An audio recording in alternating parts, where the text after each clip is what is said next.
Chapter 7 is a little shorter and has some more real world things to identify with, I guess you could say. And of course, the title of the chapter being The Reconstructive Nature of Memory tells us a lot about some of the more controversial topics that lie later.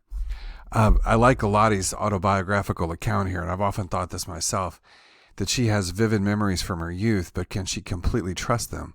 That's a hard call. So she recalled that she smelled lilacs in bloom her first day of the ninth grade, even though it was in September, and some other things that may or may not be true upon retelling. And I'm very sympathetic with that because I've got memories from my early part of my life that, I tell myself over and over again that they might be true, but it's hard to say.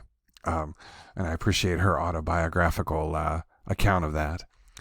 Well, speaking of testing that, Bartlett, in a very old experiment dating to the 30s, tested this idea of schema, basically forming a scaffolding around things to test people's memory for a rather short passage that was kind of compelling. And here it is. This is called War of the Ghosts, used by Bartlett back in the 30s. This is more than 80 years ago to investigate long-term memory when it wasn't so in vogue to do that. This is a somewhat rare endeavor for its time. But here it is, if you'll indulge just quickly. One night, two men from Egulac went down to the river to hunt seals, and while they were there, it became foggy and calm. Then they heard war cries, and they thought, well, maybe this is a war party. They escaped to the shore and hid behind a log. Now canoes came up, and they heard the noise of paddles and saw one canoe coming up to them. There were 5 men in the canoe, and they said, what do you think? We wish to take you along. We're going up the river to make war on people. One of the young men said, I have no arrows. Arrows are in the canoe, they said. I will not go along. I might be killed. My relatives do not know where I have gone, but you, he said, turning to the other, may go with them. So one of the young men went, but the other returned home.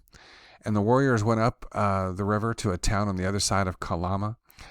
The people came down to the water, and they began to fight, and many were killed. But presently the young man heard one of the warriors say, quick, let us go home. That Indian has been hit. This is 1930s. Now he thought, oh, they are ghosts. He did not feel sick, but they said he had been shot. So the canoes went back to Egulac, and the young man went ashore to his house and made a fire. And he told everybody and said, behold, I accompanied the ghost, and we went to fight. Many of our fellows were killed, and many of those who attacked us were killed. They said I was hit, but I didn't feel sick. He told it all and then became quiet, and when the sun rose, he fell down. Something black came out of his mouth, and his face became contorted. The people jumped up and cried. He was dead. And that's it.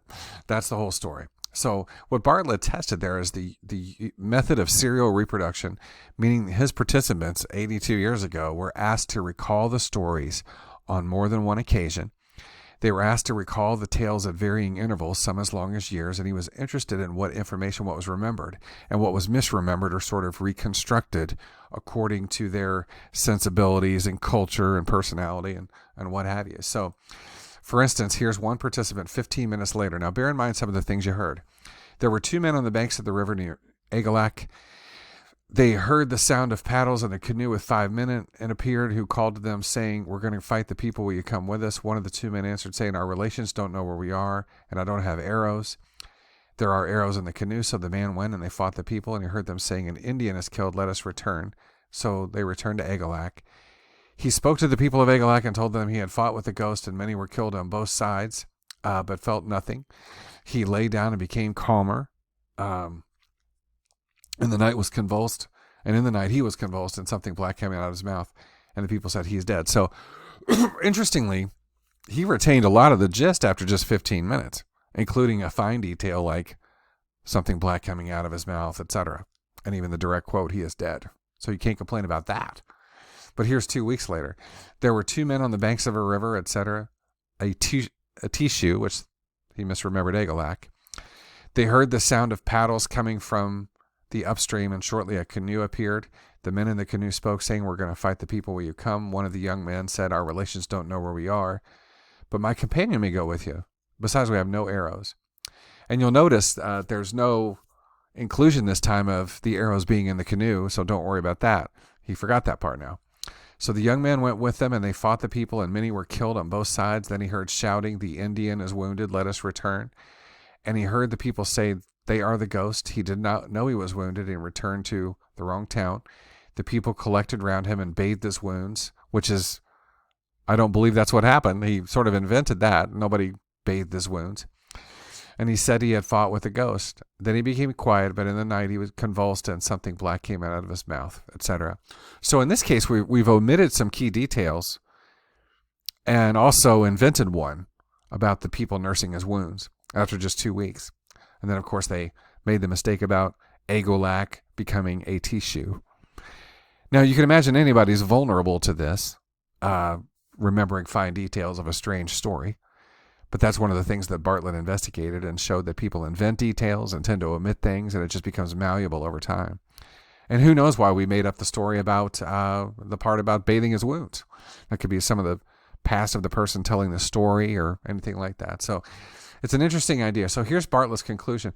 He used this evidence to argue for a constructive view of memory. He believed that participants unintentionally introduced the distortions to make the material rational and more coherent from their own point of view.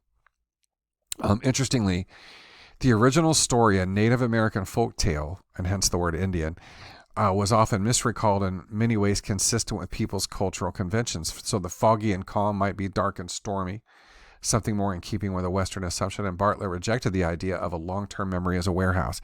It's not merely something where you put things.